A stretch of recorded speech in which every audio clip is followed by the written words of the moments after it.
What's up guys, it's Tom here and welcome to a brand new Liverpool transfer news video where we will talk about Liverpool chasing Johan Bakayoko, the brilliant 21-year-old winger from PSV Eindhoven, and Arne Slot wants to take him to Liverpool. Arne Slot absolutely loves wingers and he every time has been at the club, he's demanded the board to sign some really electric, really fast, pacey wingers, and Johan Bakayoko is very much like Jeremy Doku in that he has lightning quick agility, pace, sprint speed, and also he has the end product that you want. And he's also only 21 years old and he could be the perfect understudy for Mo Salah next season, and maybe in 1, 2 or 3 years he could become Liverpool's main right winger. So in this video we will look at all the detailed reports and Johan Bakayoko's statistics so far and what he could bring to Liverpool, so I'm really excited. And Hannah Pinnock is reporting that Liverpool are among 6 or 7 clubs chasing the elite talent Bakayoko. He has been described as one of the best talents in his position, and clubs in Germany and England are very keen on signing him in this upcoming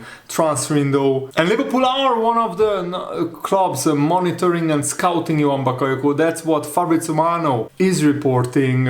And there are of course doubts over Mo Salah's long-term future at Liverpool. He has 1 year left on his contract and he said that he's very happy at Liverpool and he wants to stay. There has been no official contract talks because the manager hasn't been really through the door 5 minutes, and wingers are very important and very integral to Arne Slot's style of play. And Liverpool and clubs across Europe are weighing up an offer for Johan Bakayoko. He is described as one of the most talented in his position, which means that he will take time to consider the next step in his career if he is to leave PSV in the coming months. So this is what Fabrizio Romano said. There are many clubs looking at Bakayoko, not only Liverpool. I could mention 6 or 7 clubs who are asking for information about Bakayoko. He's one of the best talents around Europe in his position. At the moment, I'm not aware of anything advanced with Liverpool in terms of scouting. For sure he's a player they know very well, but they have not started concrete negotiations for Bakayoko. There are many clubs in England and also in Germany who are interested in him. There are many possibilities for him, so he wants to take his time to see the best opportunity and to see what offers Bakayoko gets. He's going to be one of the names for the transfer market for sure. He will be one of the big names to follow, but at the moment it's not something imminent.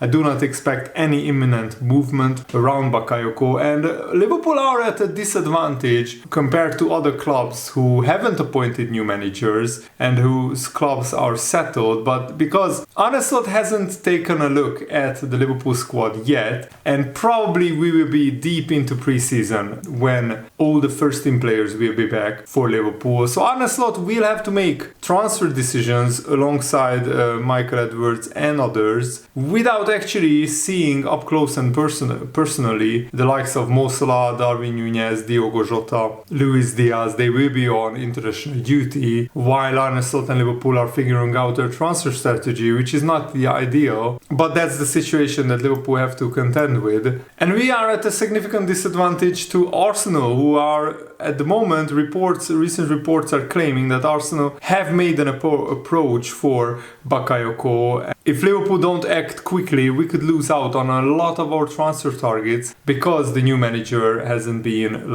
even officially announced by the Liverpool in terms of giving an official interview and anything yet. Liverpool of course officially announced that Arne Slot is a manager. We just didn't get his first press conference, we didn't get his first interview, which is still weird considering that he has been now officially a Liverpool manager for more than 10 days. Bakayoko had 14 goals and 14 assists in 48 games for PSV Eindhoven in all competitions this season, which is a really remarkable and very impressive statistic. Bakayoko signed a new contract 1 year ago and his current contract runs until 2026, so he still has 3 years left on his contract, 2 years left on his contract, which means that PSV can still ask for a quite significant transfer fee, and the rumor is that they are asking asking for around 50 million euros, which is 43 million pounds. That's a little bit higher than what we paid for Cody Gakpo, but not significantly higher. And Bakayoko is maybe even a bigger talent than Cody Gakpo. Their numbers were pretty similar, but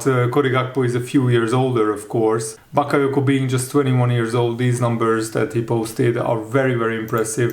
So in the Eredivisie, Bakayoko posted 12 goals and 9 assists in 33 games. He started 85% of the games and he was on the pitch 82% of PSV's league season. He's only 21 years old, as I said, and he's a Belgium international. He's expected to play for Belgium at the Euros. And he already has won 5 trophies with PSV Eindhoven. Twice the Dutch Cup, they won once the Dutch League title and twice the Dutch Super Cup as well. And his current market value is around 45 to 50 million euros. So I think that price that PSV are asking for is pretty fair market value for a player as talented as Johan Bakayoko. And he's not really a one season wonder. He scored 14 goals and 14 assists this season that just finished. But last season he scored 9 goals and got 6 assists as a 19 and 20-year-old player playing 39 games in all competitions, but he also played some games in the development league,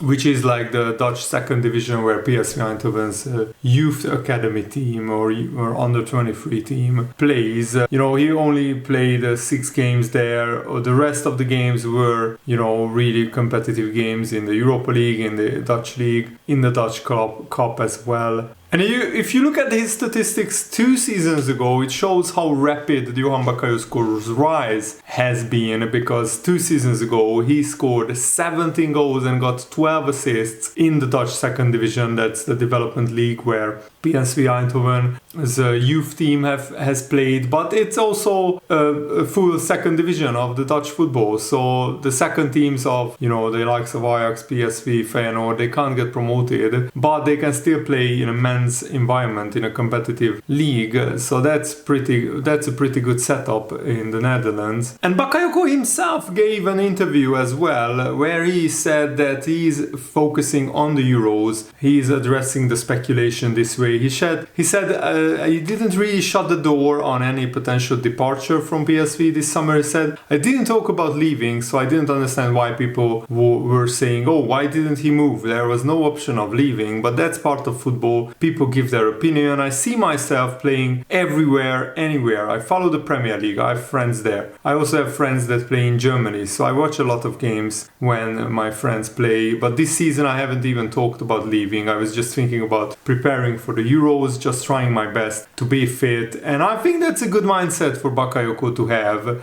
that he's just trying to focus on the next game that is coming up, which is the Euros with Belgium. And his future will be taken care of with the agent and PSV Eindhoven doing any necessary negotiations, and Bakayoko can just focus on his football and the rest will take care of itself.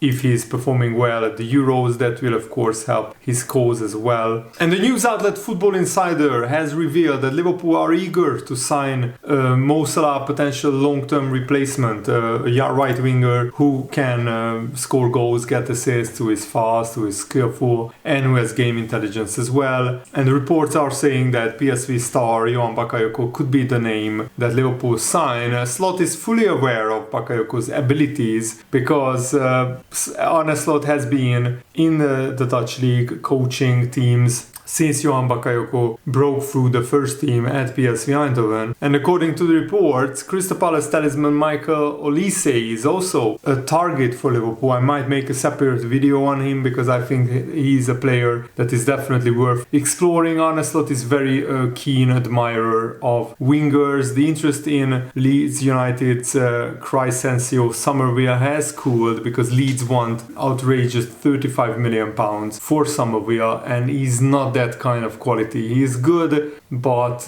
he's not worth that amount. So I don't think Liverpool are going after Somerville. He hasn't been showing enough promise. Bakayoko has shown a lot of promise. He's lightning quick, something that Liverpool need in the forward areas. Imagine if we could bring on Bakayoko for the last 20-30 minutes against a tiring Premier League defense to just run riot on other teams. The biggest downside of Bakayoko is his defensive contributions. Dr. Bartz, who is a football analytical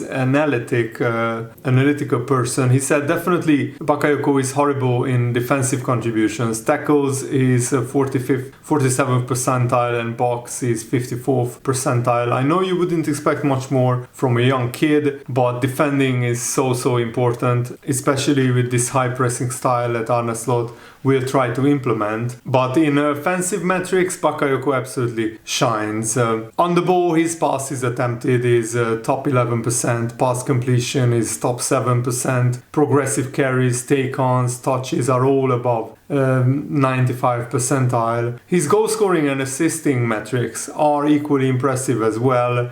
Goal scoring is in the top 6%, shots top 5%, assists top 7%, so that's very good. And these figures suggest that Bakayoko could offer Liverpool a lot going forward, but defensively he will be lacking. Of course, integrating Bakayoko into the Liverpool setup would require more than just adapting him defensively. His current strengths lie in his offensive capabilities, which could see him thrive on the right side of Liverpool's attack, but the challenge remains in molding him into a more complete player who can handle the defensive side of the game, who can handle defensive responsibilities and the high pressing demands of the Premier League. Because you can't just attack in the Premier League as a winger, you have to be able to defend and to be somewhat decent defensively. I mean, Luis Diaz, Diogo Jota, even Darwin Núñez are all very good pressers of the ball, very good defensively. And here you can see Johan Bakayoko's pretty impressive numbers, but yeah, you can see that defensively he's pretty atrocious, but going forward in attacking and even in possession he's absolutely spectacular. In possession only the progressive passes is pretty low. In every other metric Bakayoko is excellent in a lot of areas, so I think we can look past his defensive frailties, because there is definitely a huge talented player in there. And consider that he's just 21 years old, probably he has a lot of room for improvement and a lot of time to grow and develop and become hopefully a very good or maybe even a world-class player in the future. And this will be of course assessed by the Liverpool scouts and the data analysis team, but Johan Bakayoko could be a player worth to take a gamble on. Liverpool's interest in Bakayoko presents a classic risk versus reward scenario. His offensive prowess is undeniable, and under the right development, the right coaching, in the right environment, he could become a force in the Premier League. However, his defensive frailties and the uncertainty of adapting to a more competitive environment, these are considerable risks that Liverpool will need to assess and evaluate on. The debate on Bakayoko's suitability for Liverpool underscores a really interesting theme in modern football, the balancing act between potential and immediate impact. But that's why I think having Mo Salah is so crucial for Liverpool. Bakayoko doesn't need to come in and start for Liverpool straight away and hit the ground running. Clubs are leaning on detailed performance metrics to make these transfer decisions, and the case of Bakayoko will be an interesting test of Liverpool's ability to harness young talent and mold it in a way to fit their high pressing, high energy football philosophy. And I think Bakayoko could be molded into a player that suits Liverpool's style of play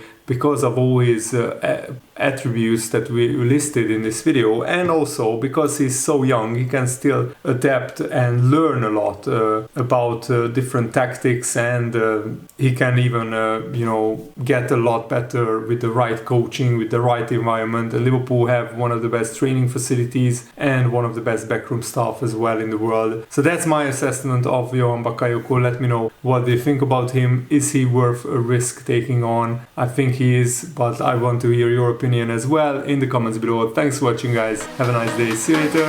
Goodbye.